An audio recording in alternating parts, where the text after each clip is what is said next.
Hey guys, today I'm going to show you how to transfer crypto from Bitget exchange to Bitget wallet. First of all you have to do is open Bitget exchange application on your phone. Once the app is opened, you have to click on the assets on the bottom right corner. Click on it.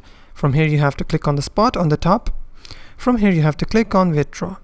Now you will see the coins that you have. All you have to do is select the coin that you want to withdraw. For example, I will select USDT.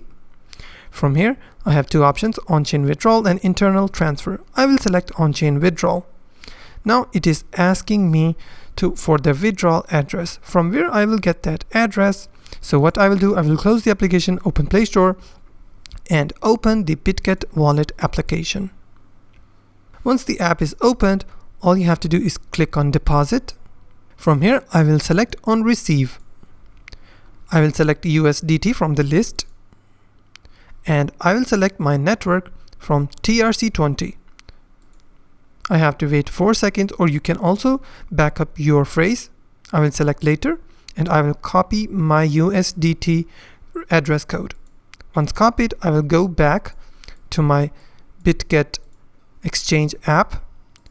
I will paste my address here. I will enter the amount that I want to transfer, and after that I have to select withdraw button. Once I click on the withdraw, then it will take some time and you have successfully transferred crypto from Bitget exchange to Bitget wallet. If you find this video helpful, please hit the like button and don't forget to subscribe.